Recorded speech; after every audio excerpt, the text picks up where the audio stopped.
Hello. Hello, people. It's like beautiful out here. I wish I could, I wish this phone would let you see these stars and everything. But, let me turn this camera around.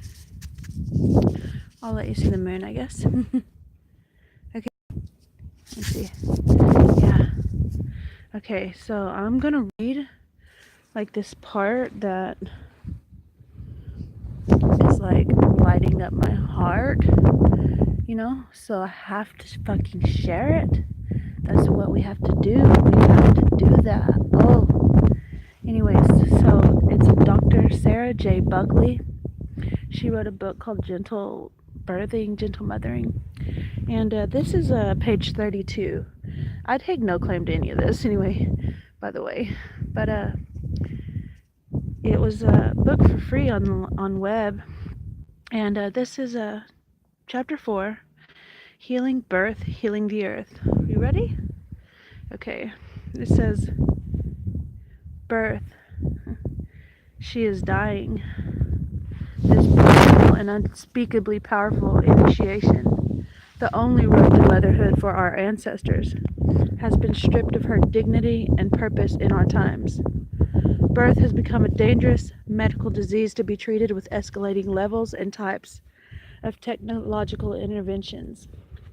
What is worse, perhaps, is that the ecstasy of birth, her capacity to take us outside our usual state, ecstasis, has been forgotten, and we are entering the sacred domain of motherhood post-operatively, even post-traumatically rather than transformationally. These deviations from the natural order, whose lore is genetically encoded in our bodies, have enormous repercussions. We live in a society where new mothers experience unprecedented levels of distress and depression, and where our babies, with their colic, reflux, and sleep problems, also are having their distress medically treated. We live in a society where depression and anxiety are among the largest burdens of disease worldwide, according to the World Health Organization, and children as young as 4 are being diagnosed with these conditions, and where young people at the prime of their lives are choosing in large numbers to opt out of reality with mind-altering drugs or to opt out permanently through suicide. More than this, we have set ourselves as a species on the road to self-destruction through our despoiling of our collective mother, the earth. The havoc that we wreak through waste and greed has many parallels with our treatment of mothers and babies and of our primal environment, our mother's womb. And just as we have pitted ourselves against the earth, forgetting that we're interdependent, so too have we begun to pit the rights of the baby against the rights of the mother, imagining a separation, a competition that does not and cannot exist. The wounds of birth and of the earth are severe, but as the goddess Hygeia tells us, the wound reveals the cure. My belief is that we are suffering in birth from the lack of passion, of love, of surrender, and from a misunderstanding of our own power. And I believe that these qualities can provide us with a way of healing birth and at the same time healing the earth. Passion. We all began our lives in a passionate act. Our human bodies crave the intensity and pleasure that sex brings, and many cultures have recognized the capacity for healing that is inherent in the sexual act. Why is sex so powerful? As well as giving us the potential to create new life, the ultimate power. Sex involves peak experiences and peak hormone levels of love, pleasure, excitement, and tenderness. These hormones, our body's chemical messengers, and their actions are exactly the same as those of birth. In other words, giving birth is inherently and hormonally a passionate and sexual act. From the perspective of hormone levels in both mother and baby, we could say that birth is the most passionate experience we'll ever have.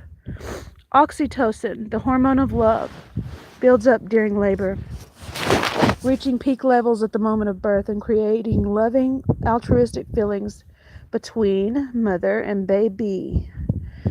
Endorphins, hormones of and transcendence also peak at birth. Let me tell you again. Endorphins, hormones of pleasure and transcendence, also peak at birth, as well as the fight or flight hormones, adrenaline, epinephrine, and norepinephrine.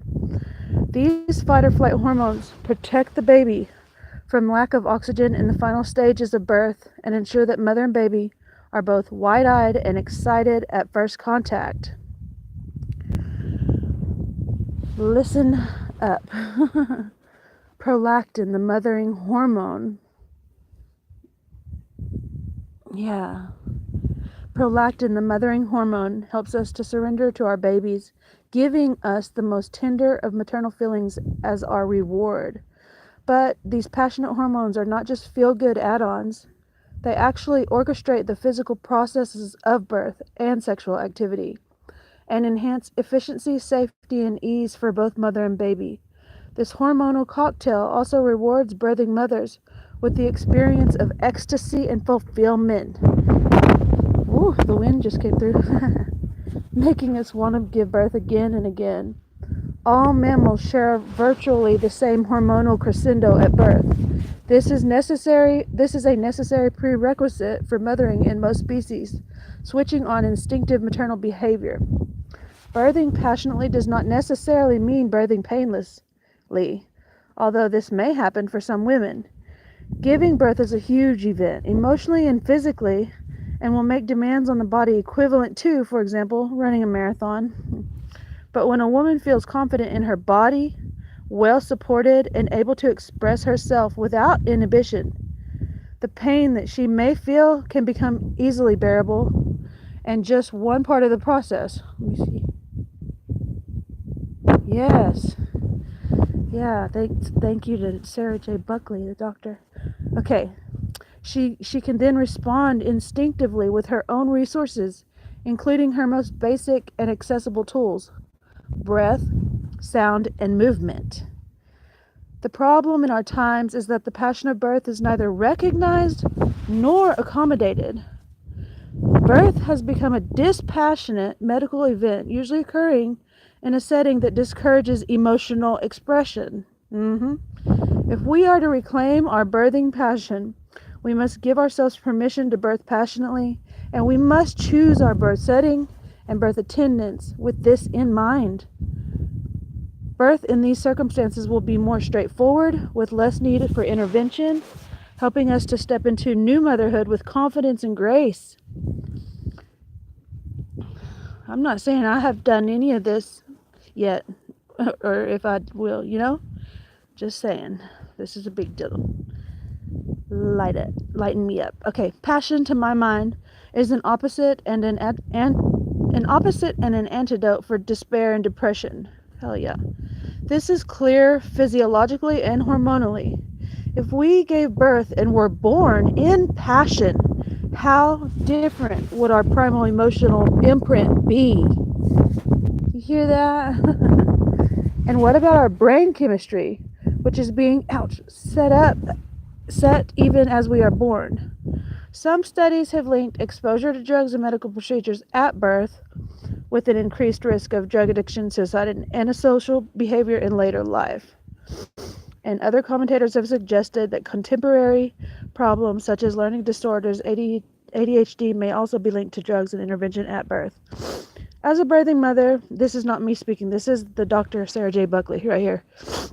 As a birthing mother, I have both witnessed and experienced the enormous passion that can be unleashed at birth, and that can fuel both passionate motherhood and a lifetime's work on behalf of mothers, babies, and the earth. And I ask, can we afford as a species to be born and to give birth dispassionately? Love. Passion and love are as powerful a combination at birth as they are in sexual activity.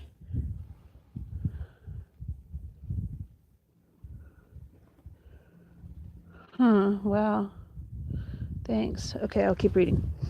And in birth, as in sex, release oxytocin, the hormone of love, in huge quantities. Here again, our hormones are directing us toward optimal and ecstatic experiences. Yet this system is also extremely vulnerable to interference.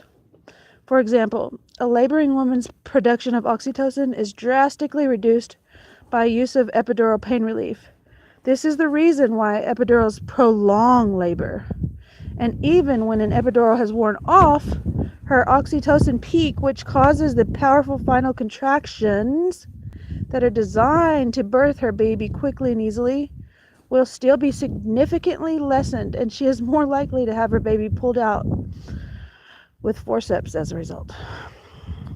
The drug Pitocin, or syntocinon, which has been called the most abused drug in obstetrics, and yes, I agree, is also implicated. It's a synthetic form of the hormone oxytocin and is used for induction and for augmentation or acceleration of labor.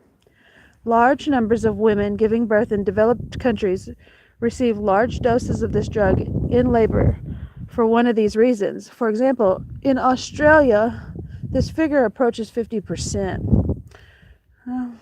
When a laboring woman has Pitocin or syntocinon administered by drip for induction or augmentation, her body's oxytocin receptors may lose their sensitivity and ability to respond to this hormone. We know that women in this situation are vulnerable to hemorrhage after birth, and even more syntocinon or Pitocin becomes necessary to counter that risk. We do not know, however, what the long-term consequences of interference with the oxytocin system may be for mothers and babies and for their ongoing relationship. I don't know how all of you have your relationship with your mothers, and anyways, I had a very powerful, this is her again, this awesome doctor, thank you, Dr. Sarah. I had a very powerful experience of oxytocin as the hormone of love while laboring with my fourth baby, Maya Rose. As the waves of labor strengthened, I found myself looking into the eyes of my beloved, telling him, I love you, I love you, I love you, as each wave of labor washed over me. This ecstatic experience has created more love in my heart, in our relationship, and in our family, and has taught me in a very physical way that giving birth is also making love. I'll read one more. Surrender is not a popular virtue in the West. In fact, surrender is often seen as a weakness in our culture, where we are instead encouraged to be active and in control of our lives. This very yang masculine attitude may serve us in some circumstances, but we cannot birth our babies through sheer will. We need to learn the equally powerful path of surrender. I sense that for modern women, difficulty with surrender can reflect a lack of confidence in our female bodies. This is not surprising when our society is distrustful of the natural order in general, and women's bodies in particular. This view is further reinforced by the obstetric model, with its long list of all that can possibly go wrong with our birthing bodies, and its myriad of technological fixes designed to rescue us from these exaggerated dangers. Along with this forgetting of the awesome but natural power of our female bodies, we have also lost our birthing patronesses, the goddesses and saints who have for millennia guided women through this transition where the veil between life and death is at its thinnest. Today, guidance is available to us when and if we need it in the living form of a midwife, a woman who has pledged to be with women in birth, midwife with women. A good midwife can remind us by her presence that we genetically carry the birthing successes of all our foremothers and that we already know how to give birth. As midwife and author Janine Parvati Baker reminds us, giving birth is women's spiritual practice requiring purity and strength, flexibility, health, concentration, surrender, and faith. It has also been said that to be consciously present at birth is equivalent to 7 years of meditation. We birth consciously, putting our great rational mind on hold and allowing our instinctive nature to dominate. We can access the wisdom that all spiritual traditions teach, that the ego is our servant, not our mistress, and that our path to ecstasy and enlightenment involves surrendering our egoistic notions of control. This level of surrender will also serve us well through our many years of motherhood. Yeah. When we surrender conscious control, we also allow our deeper innate rhythms to surface. This can be a profound experience for a birthing woman. In allowing her labor to go at its own pace without hurry or interference, a woman learns to trust her own and her baby's natural rhythms. Such trust is another gift, another way that Mother Nature ensures optimal mothering and maximum survival for our young. In surrendering to birth, we also learn about our role on earth. We are neither the rulers nor the architects of creation. Life comes through us, simply and gracefully, when we allow it. Now that's powerful. And the next session is called Power. But my phone's on 8 and it's going down like faster than I've ever seen in my whole life. I've never seen this phone just drain itself, and all I'm doing is reading off of it when no internet's turned on. But in India we say, gosh, let me see. In India we say, how do I read this? God can't understand women because she is highly psychic and males like me have power which is useless. Well, I know women have the intuition and the psychic, but I thought men had that, you know. Well, I guess y'all can do it a bit. It's not hard, especially when you have somebody so open to magic. I say magic, but it's not really magic. It's just us. Not women, but us, as in human and women, us. All of us. But I wish I knew how to read all the comments now. I'm glad to see y'all on here, people on here, you on here. Okay. Wow. You sure did know about a lot of this. Wow. Thanks for all your stuff too, your information. Okay, I think I'm going to get back on here and keep reading after the phone powers up some. Yeah. I don't know. I just want to say one more thing. I don't know. I know that women have the intuition and that connection like that, but I can't convince myself, and I don't see a like big difference between what men and women can, have, do, or be, however we would want to say it. Yeah. And I trust what I feel, so that's what I feel. But okay, I hope all the best for you and way more, and for myself and everyone else. But it's so beautiful out here. I wish people could see this. Okay, I'm gonna get off here before it gets like all awkward. Alright, peace. Wait,